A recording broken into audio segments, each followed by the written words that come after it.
다음은 네임스페이스에 대해서 얘기하겠습니다.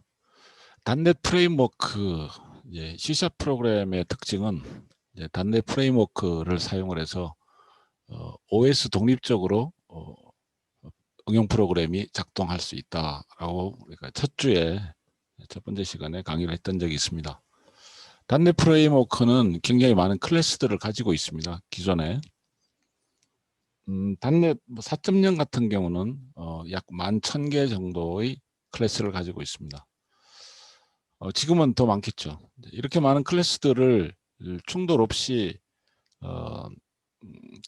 사용하기 위해서 단넷에서는 네임스페이스를 사용합니다.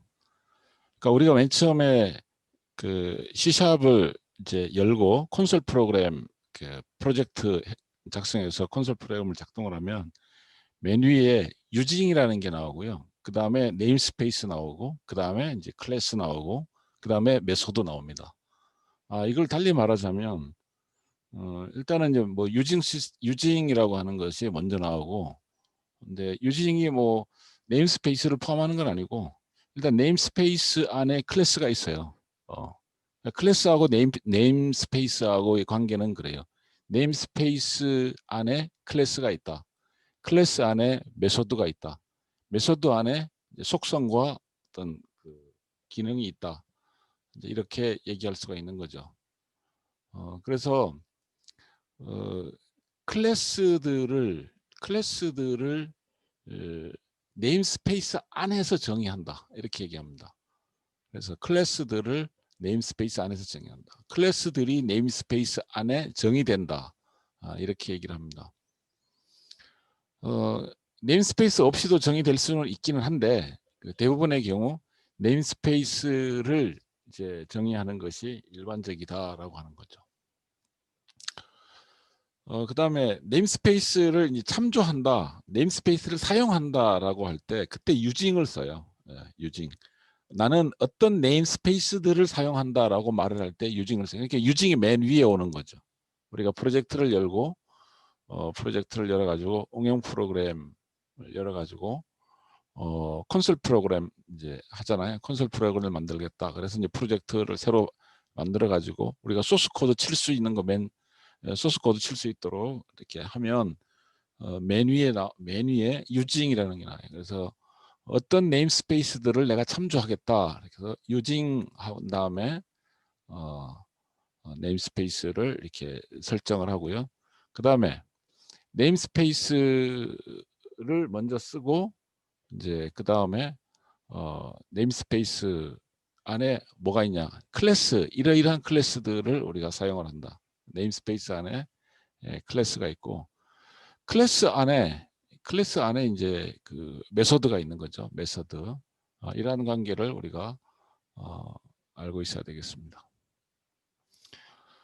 그 다음에 이제 우리가 유징 얘기했고, 네임스페이스 얘기했고, 그 다음에 이제 클래스는 우리 두 번 얘기했습니다.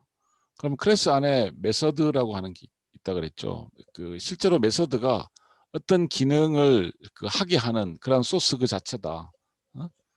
메서드가 바로 어떤 기능을 하게 하는 그런 소스 덩어리 자체다라고 하는 거죠. 그래서 클래스 내에 일련의 어떤 그 코드 블록을 실행시키는 함수, 그걸 갖다가 메서드라고 부릅니다. 그래서 C 언어에 있어서 그 함수 그거하고 뭐 굉장히 유사한 것이 결국 그 디테일하게 보면 바로 메서드입니다. 메서드는 인수를 가져요. 인수를 가질 수 있고 또 리턴 값을 가집니다. 리턴 값이 없으면 뭐 보이드라고 표시하면 되는 거고요. 리턴 값이 있을 수도 있고 없을 수도 있어요. 처리하고 난 다음에 값을 이제 내주느냐 안 내주느냐 그 차이가 있는 거고요. 이 메소드에는 접근 제한자를 둬요. 우리가 지난주에 좀 언급을 했죠. 퍼블릭하고 프라이빗이라고 하는 거에 대해서 어떤 차이가 있냐 하는 건데요. 그래서 접근, 이제 이 메서드에다가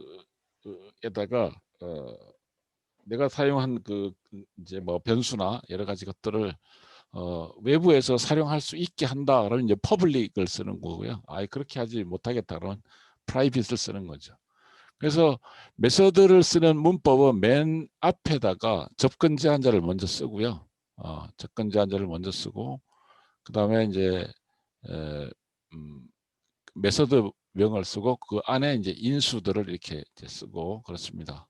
그래서 이거 같은 경우는 이제 정수형이죠. 데이터형 INT 이제 정수 INT 타입의 데이터를 리턴해주는 보이드라고 안 썼으니까요. 정사값을 리턴해주는 그러한 퍼블릭 메서드다 이렇게 알 수 있습니다. 퍼블릭 요거는 접근자 이제 이거는 데이터 타입 이게 이제 메서드 그다음에 그 안에 인수 이렇게 씁니다.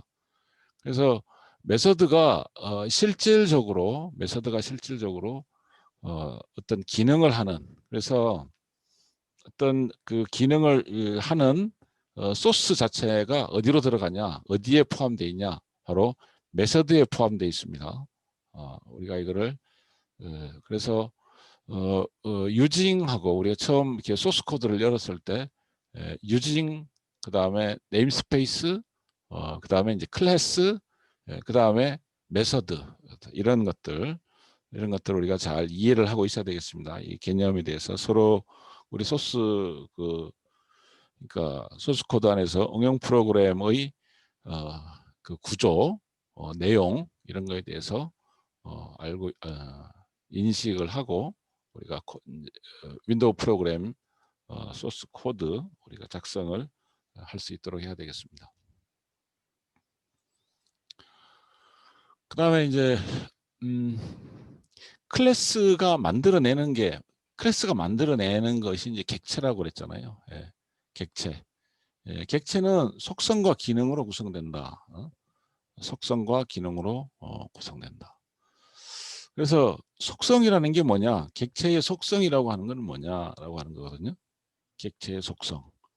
그러니까 어떤 그 객체의 모양이라든지 색상이라든지 두께라든지 크기라든지 회전 속도 뭐 이런 것들이 이제 속성이라고 하는 거죠. 기능 같은 경우 연필인 경우에는 뭐 연필로 무슨 일을 하죠? 연필로 할 수 있는 게 이제 필기, 글씨를 쓸 수 있죠. 그다음에 이제 그림을 그릴 수도 있죠. 비행기 같은 경우는 이제 날아오르는 거, 그죠? 날아오르는 건 이륙이라고 하죠. 그런 다음에 쭉 날아가는 거 비행이라고 그러죠. 그런 다음에 날아가다가 이제 땅에 내려오는 게 착륙이라고 하는 거죠. 그래서 저런 그 기능, 저런 기능을 이제 그래서 객체는 속성과 기능으로 구성된다. 객체는 프로퍼티와 펑션으로 구성된다라고 하는 겁니다. 이 속성과 기능은 메모리에 다 올라갑니다. 메모리에 다 올라가고, 그러니까 객체는 메모리에 올라가요. 객체. 그러니까 변수하고 객체는 다 메모리에 올라갑니다. 그런데 변수가 메모리에 올라가는 거하고 객체가 메모리에 올라가는 거하고는 영역이 좀 다릅니다. 영역이 좀 달라요. 그래서 우리가 그거 메모리에 올라가는 것이 뭐냐 변수가 그 변수 관련해서는 뭐 변수 그다음에 뭐 배열 구조체 이런 것들 다 메모리에 올라가는 거죠. 변수라고 해서 변수 하나만 올라가는 게 아니고 변수와 관련된 것들 이제 변수 상수 그다음에 배열 구조체 그다음에 문자열 이런 것들은 다 메모리에 이제 올라가고요. 그 메모리의 그 스택 영역이라 그럽니다. 그런 걸 갖다가 메모리의 스택 영역에 이제 올라간다. 그런 변수, 문자열, 그리고 배열, 구조체, 상수 뭐 이런 것들은 메모리의 이 스택 영역에 올라간다. 근데 객체는 힙 영역에 올라가요. 메모리의 힙 영역에 올라가고 힙 영역에 있는 객체를 표현해 주기 위해서 좀 더 이제 복잡한 그 방법을 이제 사용을 하죠. 자, 그래서 클래스가 만들어내는 것이 바로 객체 오브젝트 인스턴스인데 그 객체는 프로퍼티와 어떤 기능을 가지고 있다. 프로퍼티와 기능을 가지고 있다. 이 사실을. 그러면 그 객체는 또 처음으로 뭐 돌아간다면 그게 뭘 말하는 거냐? 실제 우리가 세계에 존재하는 것들을 우리가 프로그래밍해서 나타내 주는 거 그것이 바로 이제 객체다라고 하는 거죠. 근데 그걸 어떻게 우리가 나타낼 수 있냐? 클래스가 그걸 한다. 클래스가 그걸 한다는 거예요. 그 중에서 펑션 파트는가 이제 굉장히 중요한데 그것이 바로 메서드다. 메서드라고 하는 것이 그거를 맡아준다라고 하는 거죠. 그래서 클래스의 그 핵심적인 내용은 메서드의 소스 코드가 적혀 있고요. 그런 메서드에 적혀 있는 소스 코드에 의해서 어떤 이제 작동하는 것을 바로 이제 오브젝트, 객체라고 하는 거죠. 이러한 것들을 우리가 이제 알아두면 좋겠습니다.